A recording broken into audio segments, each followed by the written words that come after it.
Justificados pues por la fe, ¿qué dice? Tenemos paz para con Dios por medio de nuestro Señor Jesucristo. O sea, sin justicia no hay paz. Y sin paz no hay gozo. El reino de Dios no es comida ni bebida, sino justicia, paz y gozo en el Espíritu Santo.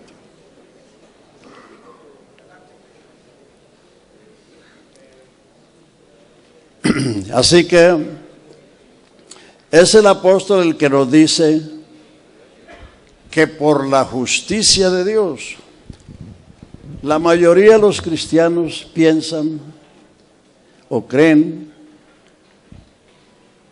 que la obra del Calvario es solamente resultado del amor y de la gracia de Dios. Pero es el resultado de la justicia de Dios. Fíjese que Pablo se gasta 11 capítulos. Es la doctrina que más capítulos se usó para explicarla. No me avergüenzo del Evangelio porque es la potencia de Dios para salvar al que lo cree, porque en el Evangelio se revela, se descubre, se manifiesta la justicia de Dios por fe y para fe, para que, como está escrito, el justo por la fe vivirá.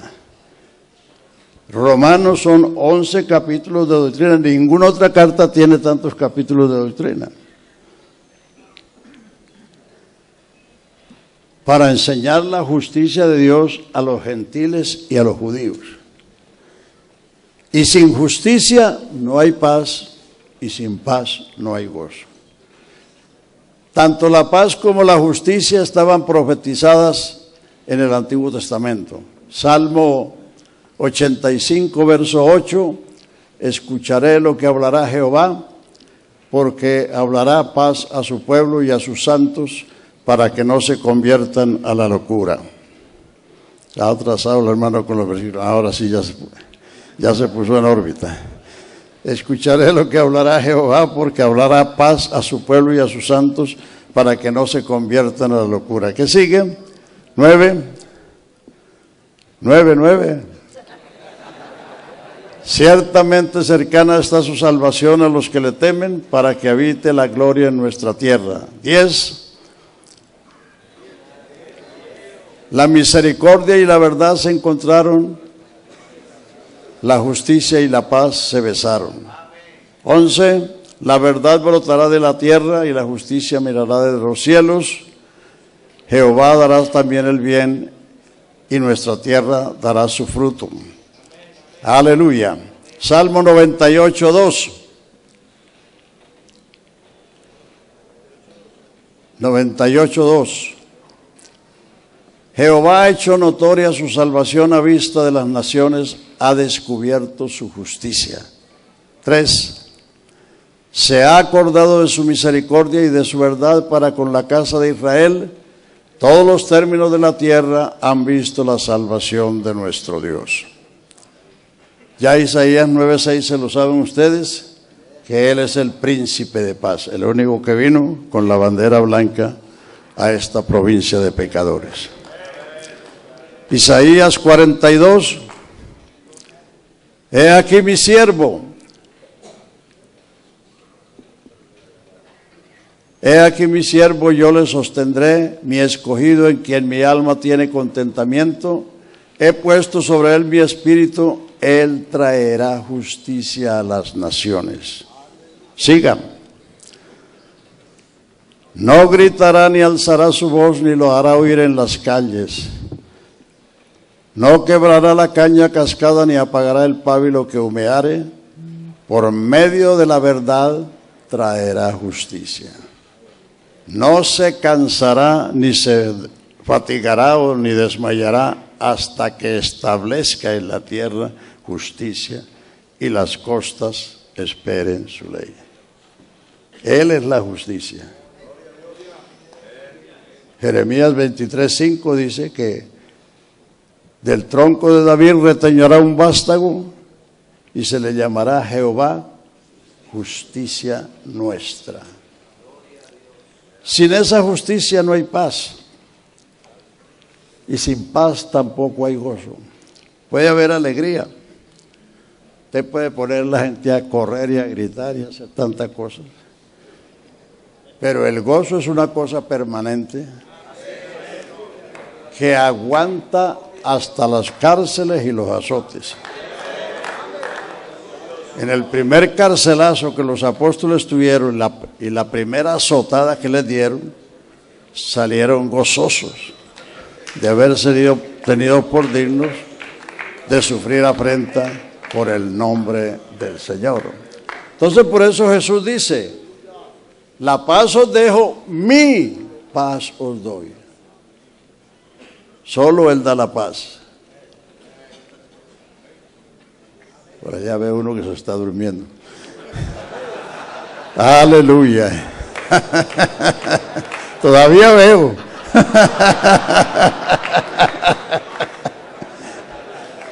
Antes cuando no usaba el micrófono, la mano lo despertaba con una palmada. Pero aleluya. Isaías 57:20 dice, los impíos son como la mar en tempestad, que no puede estarse quieta, siempre está espumando sus abominaciones. Si usted va a la playa después de una tempestad, después de una tormenta, la playa está llena de basura. Todo lo que le han echado al mar, ella lo bota. Entonces dice, los impíos son como la mar en tempestad, que siempre está espumando sus abominaciones. No hay paz, dijo Dios, para los impíos. No hay paz, dijo Dios, para los impíos. Impío es el que no es pío. Pío es un santo.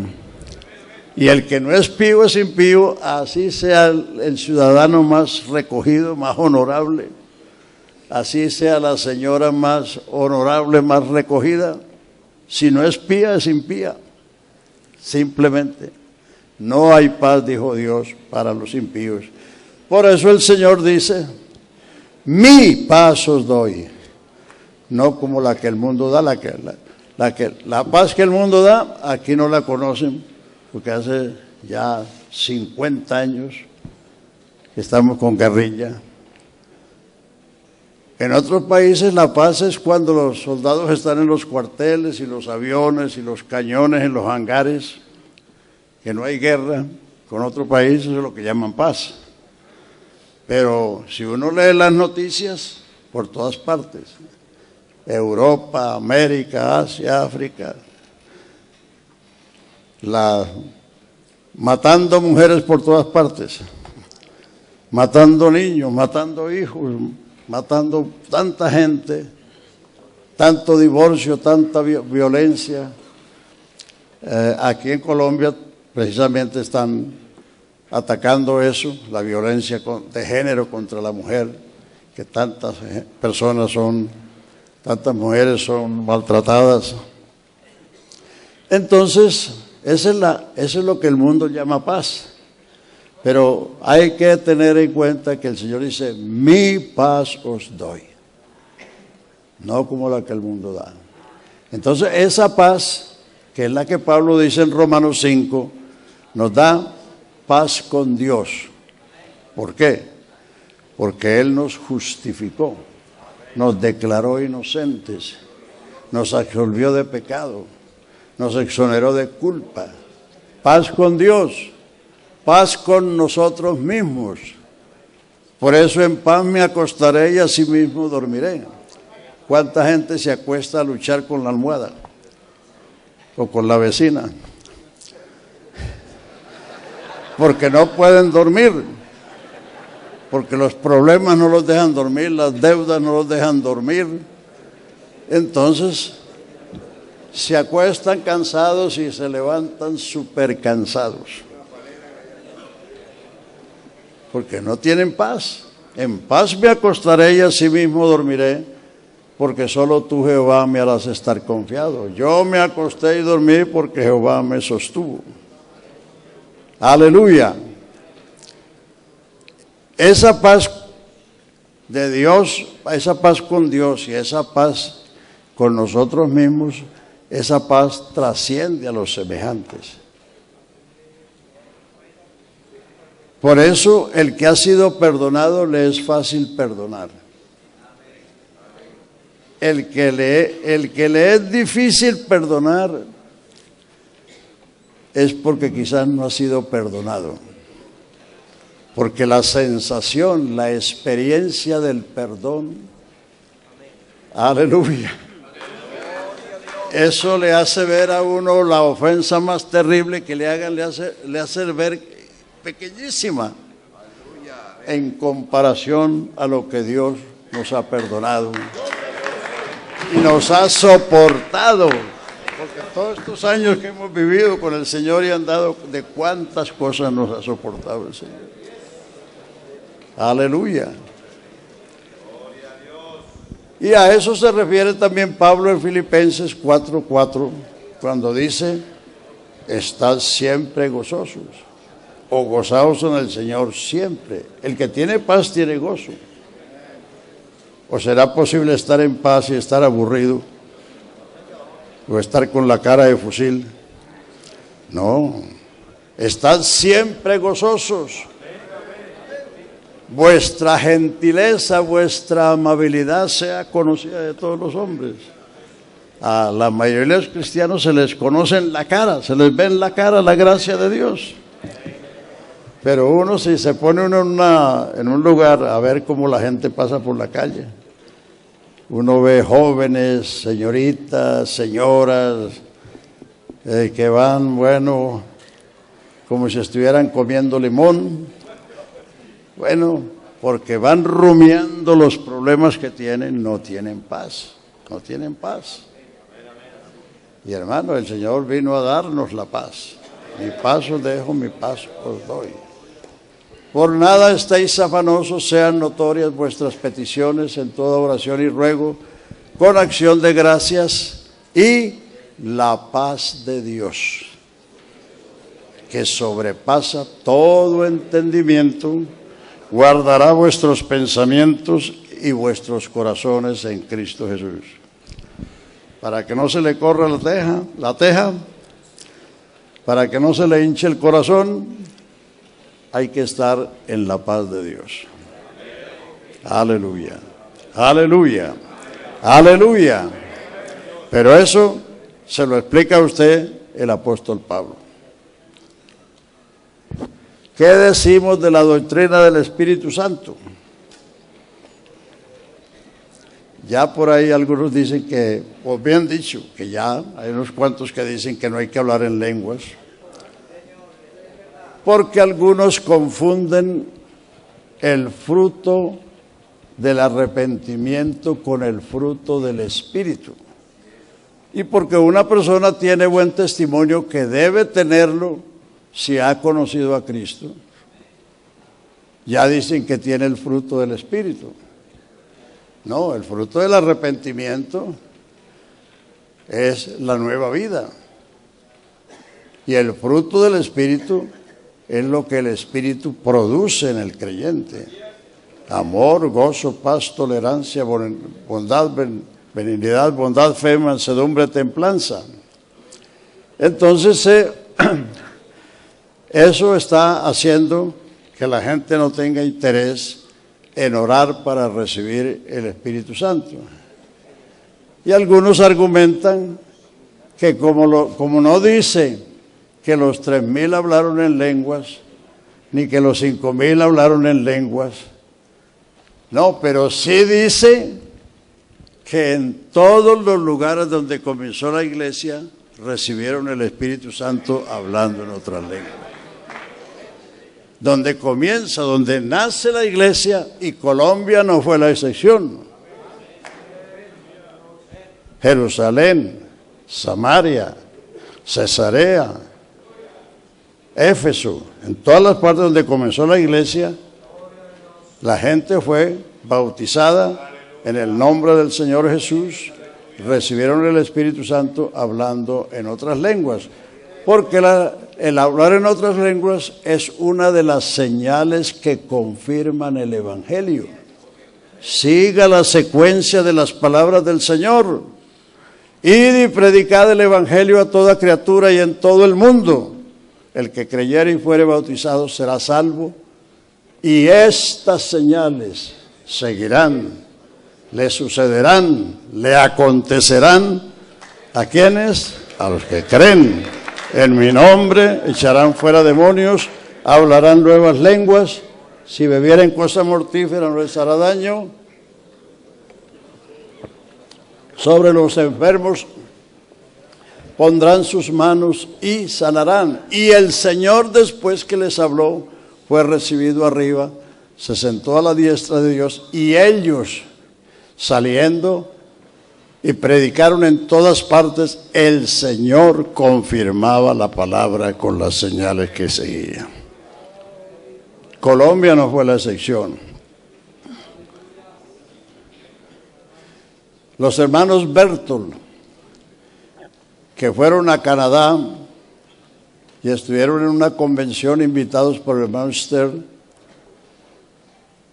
ellos iban de Bolivia, habían sido misioneros en Bolivia, hablaron de Sudamérica, y allí fue donde nació el interés por Colombia. Por eso cuando el hermano Larce llegó a Colombia, llegó a Bucaramanga, se fue a buscarlos. Ellos estaban en una vereda, El Salado, en el oriente de Santander, en la población de Málaga.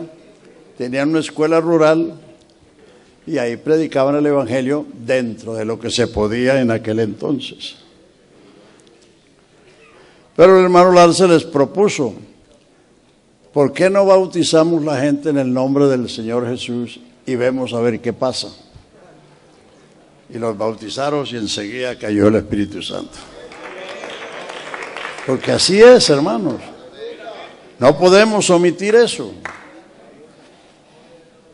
No podemos omitir eso. Ahí fue donde primeramente cayó el Espíritu Santo en Colombia y ha seguido cayendo en todas partes. Ahora los que no quieren creer y los que quieren quedarse así, bueno, claro que antes se había predicado que el bautismo del Espíritu Santo es para ser salvos. No, pero el bautismo del Espíritu Santo es para los salvos. Que se predicaba que era para ser hijos. No, el Espíritu Santo es para los hijos. Para los hijos. Sí. Eso está sobrado de dicho en la Escritura. Pero el Espíritu Santo es ¿para qué? Para vivir la vida cristiana, porque el Señor no nos salva y de una vez nos morimos para irnos para el cielo. No. El Señor nos salva para que vivamos la vida cristiana y seamos testigos suyos de la salvación. Vea, el Señor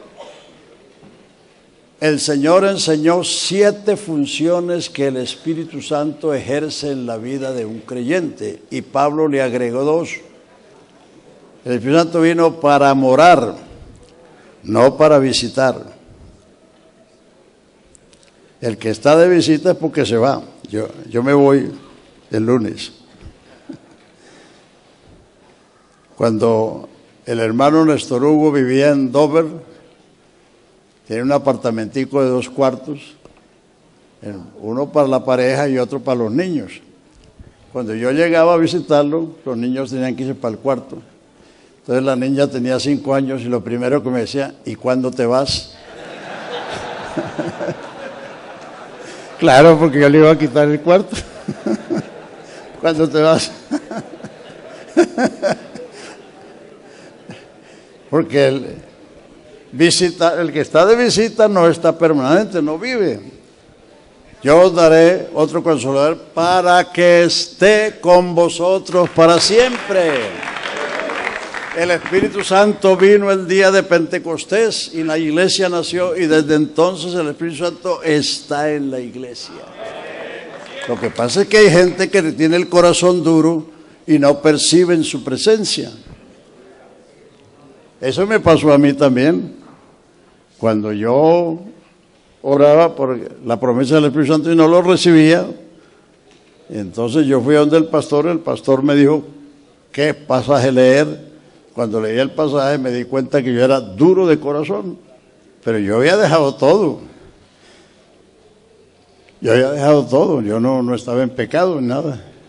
Entonces me puse a orar, Señor, quebranta mi corazón. ¿Por qué?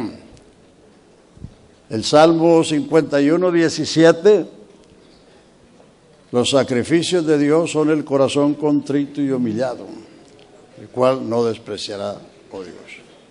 Isaías 57, 15, así dice el alto y sublime, el que habita la eternidad y cuyo nombre es el Santo. Yo habito en la altura y en la santidad y con el quebrantado y humilde de espíritu, para hacer vivir el espíritu de los humildes y vivificar el corazón de los quebrantados. Isaías 66, el cielo es mi trono, la tierra el estrado de mis pies. ¿Dónde está el lugar que me habéis de edificar y dónde el lugar de mi reposo? Si mi mano ha hecho todas estas cosas. Pero miraré a aquel que es pobre y humilde de espíritu y que teme a mi palabra. Entonces hay que predicar no para que la gente baile, sino para que la gente se quebrante. Aleluya. Para que la gente baile eso es muy fácil. Y si son caleños o costeños, sí que es cierto.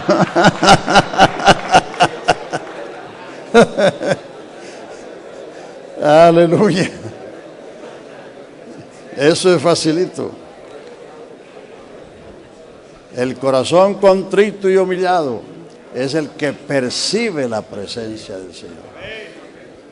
Entonces el Espíritu Santo vino, número 1, para morar, número 2, para enseñar, número 3, para recordar, número 4, para redarguir de pecado, de justicia y de juicio, número 5, para hacernos testigos. Cuando venga el Espíritu de verdad, Él dará testimonio y vosotros daréis testimonio porque estáis conmigo.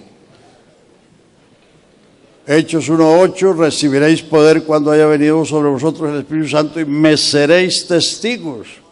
Eso es lo único que nos hace testigos. Seréis testigos en Jerusalén, Judea, Samaria y hasta lo último de la tierra. Sexto, 16:12 de Juan. Muchas cosas tengo que decirles, pero ahora no las pueden llevar. ¿Seremos nosotros mejores que los apóstoles? Los apóstoles tenían 3 años y medio de andar con Jesús. 7 días a la semana y 24 horas al día. Habían visto todo lo que Él hizo. Habían oído todo lo que Él dijo, pero no habían recibido el Espíritu Santo. Porque le dijo, yo estoy con vosotros, pero seré en vosotros. Eso era posterior. Muchas cosas tengo que decirles, pero ahora no las pueden llevar. Pero cuando venga el Espíritu de verdad, Él os guiará a toda la verdad. Porque no hablará de su propia cuenta, sino que hablará todo lo que oyere. El Espíritu es el que nos guía al pleno conocimiento de la verdad que es Jesucristo. Nadie puede llamar a Jesús Señor sino por el Espíritu Santo. Nadie entiende el señorío, la majestad de Jesucristo si no es por el Espíritu Santo.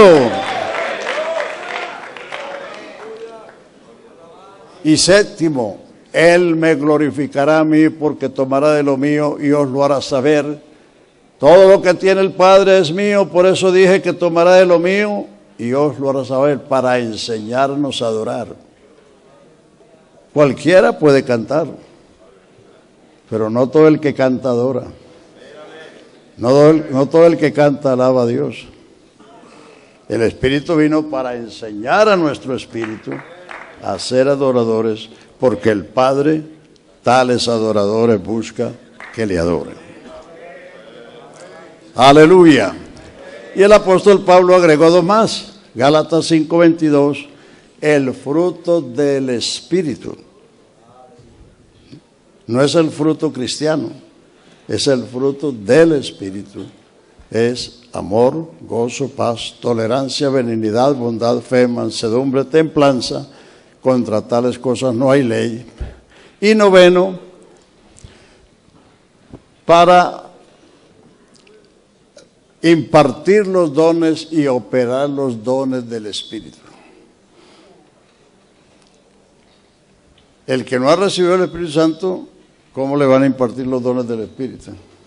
Si el Espíritu es el que lo hace.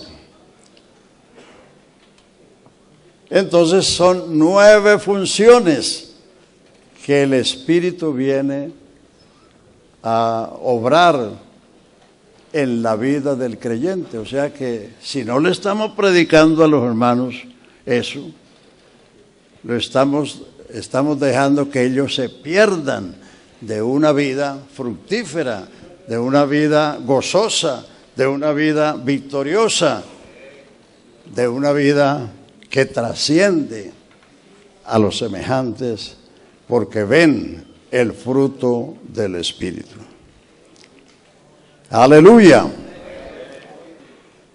En los Estados Unidos nos hemos propuesto este año que en cada congregación, una vez a la semana o cada 15 días o mínimo una vez al mes, la gente se reúna para orar por el Espíritu Santo.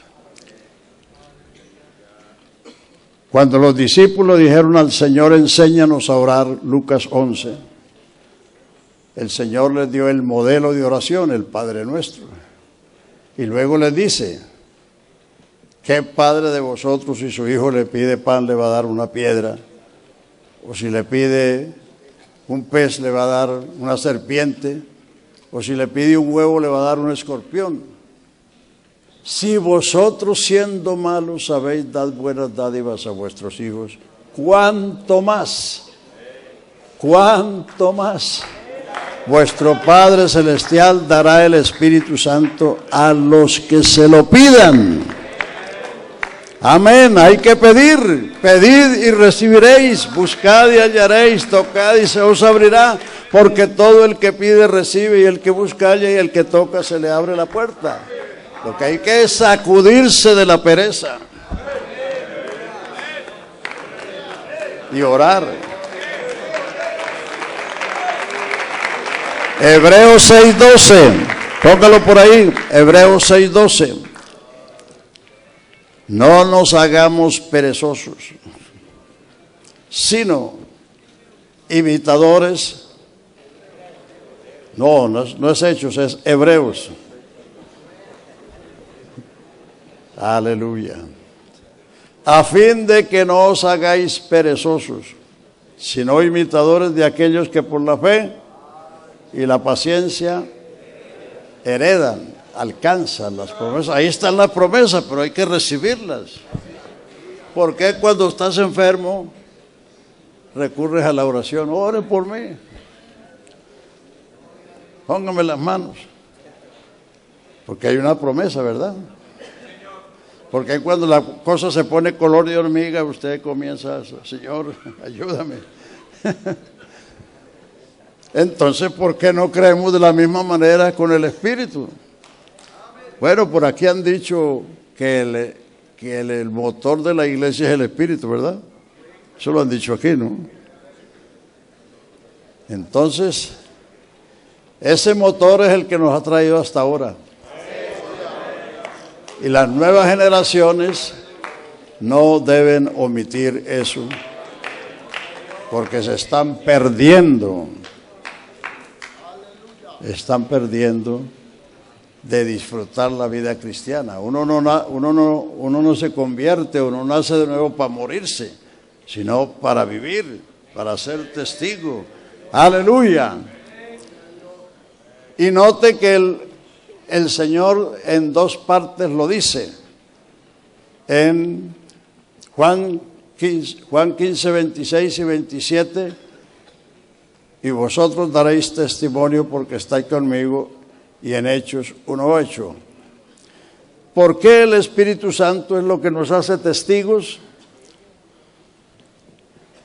Porque testigo es el que ha visto o el que ha experimentado un milagro.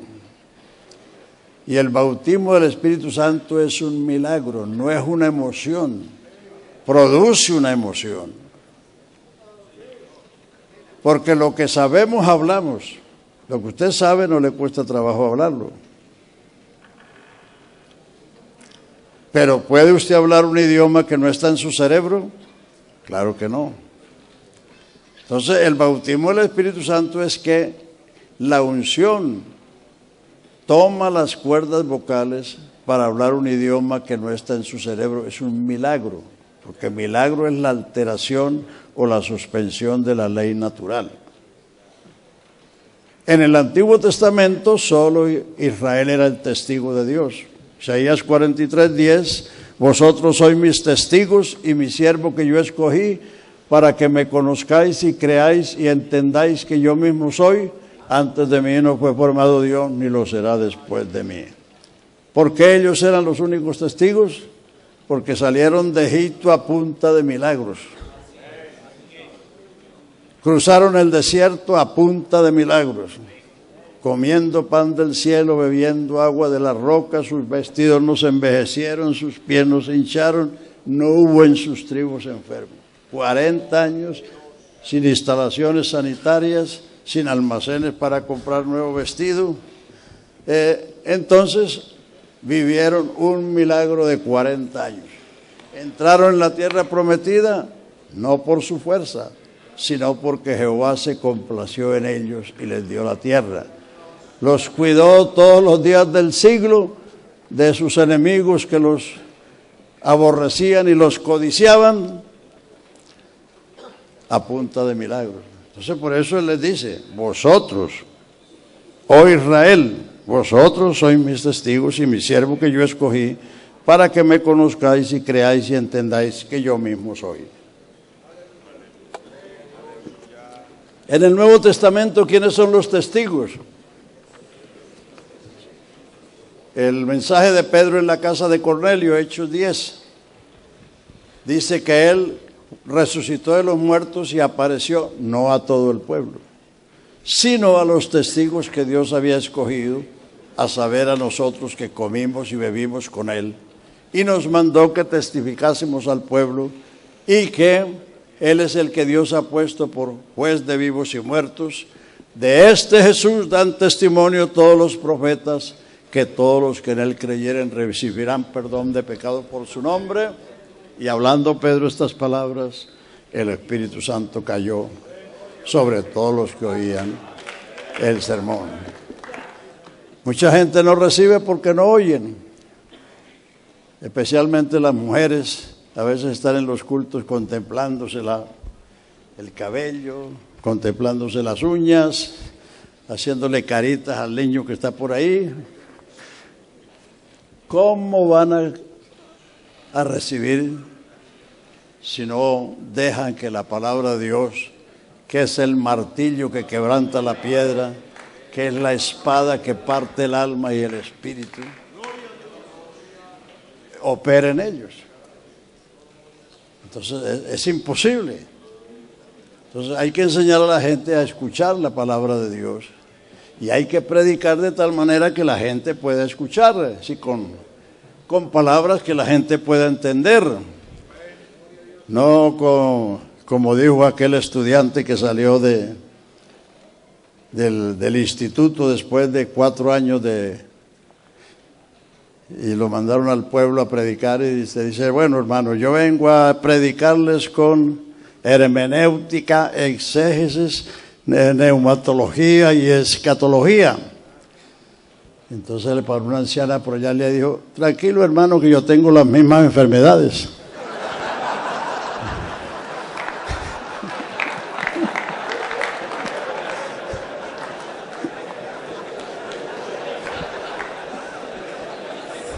Se pone a hablar con palabras rimbombantes y la gente no entiende. No, para creer hay que entender.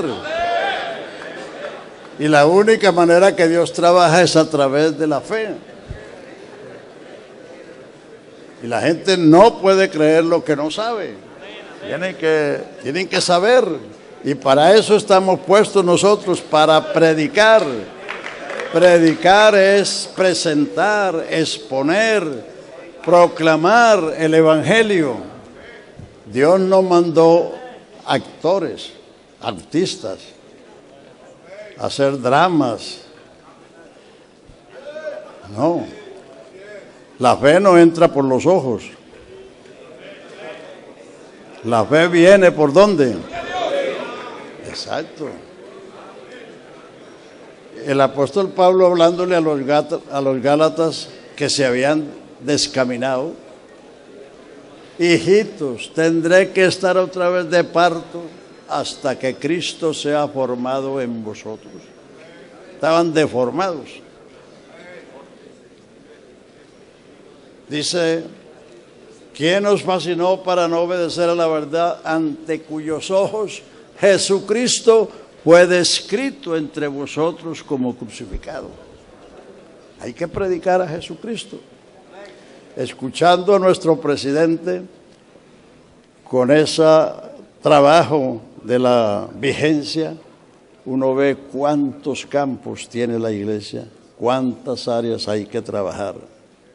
Y todo hay que hacerlo, por el tamaño de la iglesia, por el desarrollo de la iglesia. Pero hay una parte central que no se puede dejar, que es la predicación del Evangelio. Eso no se puede dejar.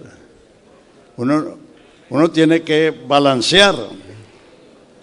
Sí hay que atender todas esas cosas en su medida. Pero acuérdense que en el primer concilio que hizo la iglesia en Jerusalén, a causa de una incursión del judaísmo en Antioquía, y hoy por cierto hay judaísmo por todas partes. Por ahí vi un video de un mesiánico atrevido que dijo que lo que nació en Pentecostés no fue la iglesia, sino el mesianismo. Y con palabras arrogantes e insultantes, que los que creemos que la iglesia nació en Pentecostés éramos unos mentirosos. ¿Qué pasó? Por esa razón se hizo aquel concilio. Y después de mucha discusión, Pedro se levantó y habló. Y después habló Pablo de todo lo que Dios había hecho entre los gentiles. Y finalmente habló Jacobo, 15:13 de los Hechos. Varones hermanos, oídme.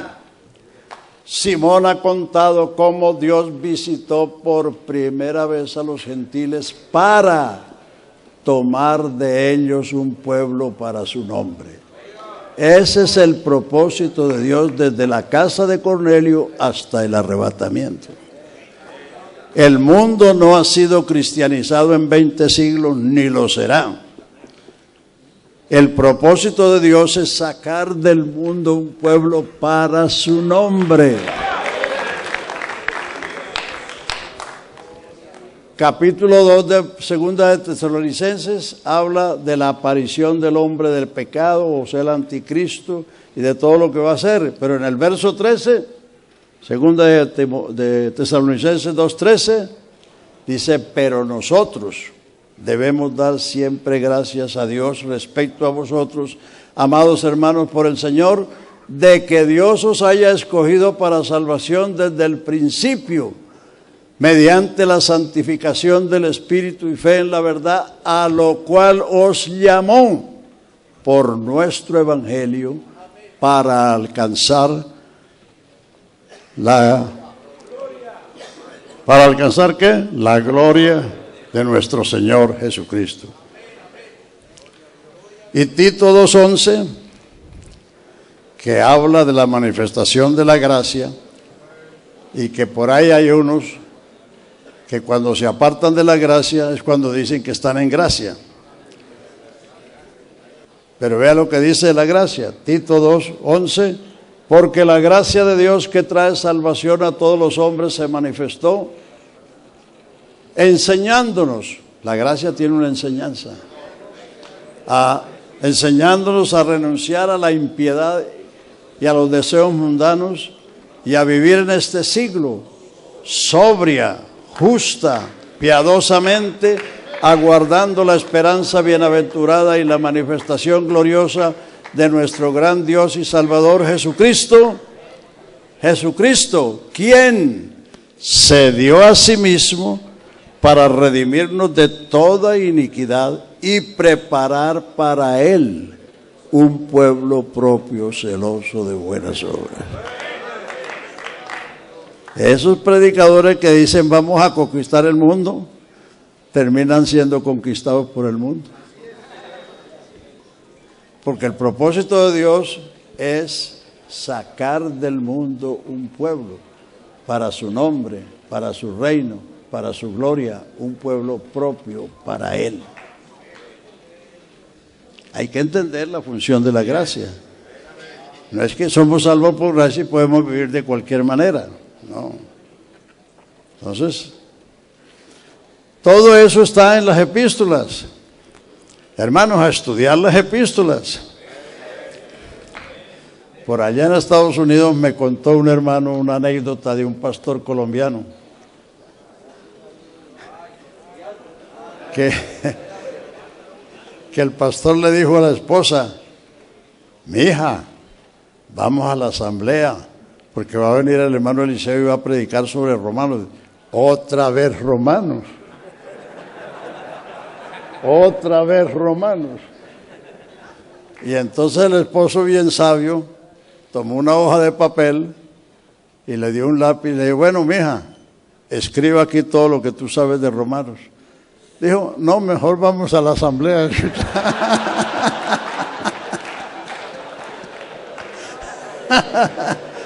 Ya no sabía nada de Romanos.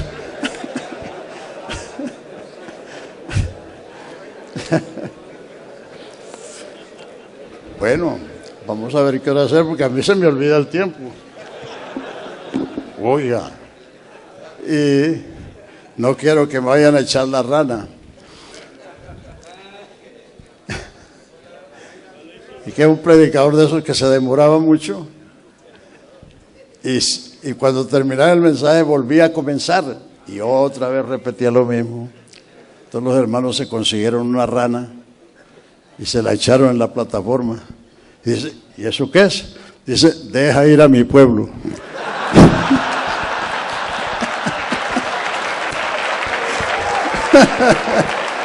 Entonces no quiero que me echen la rana.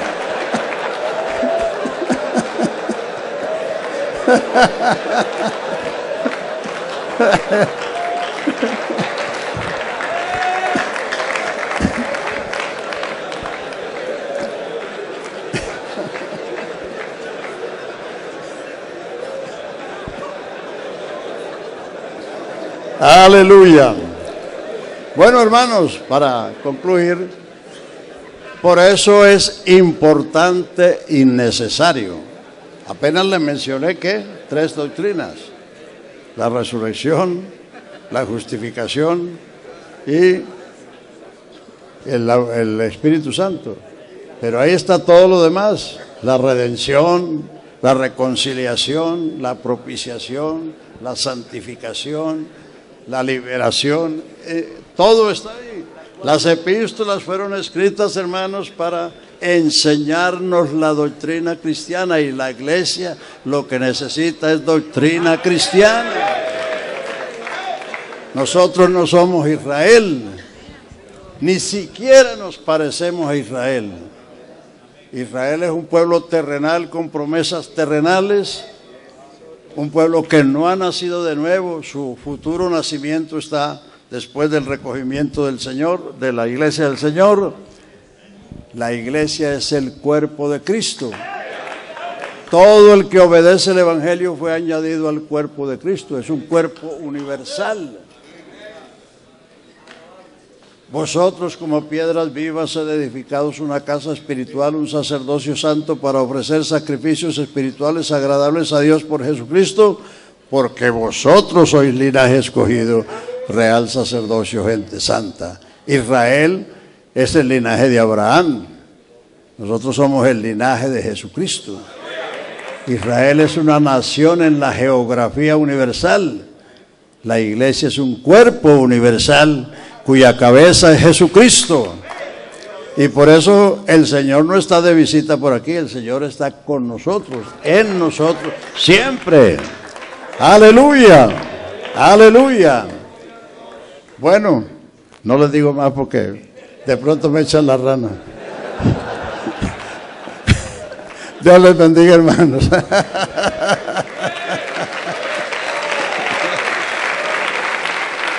con él?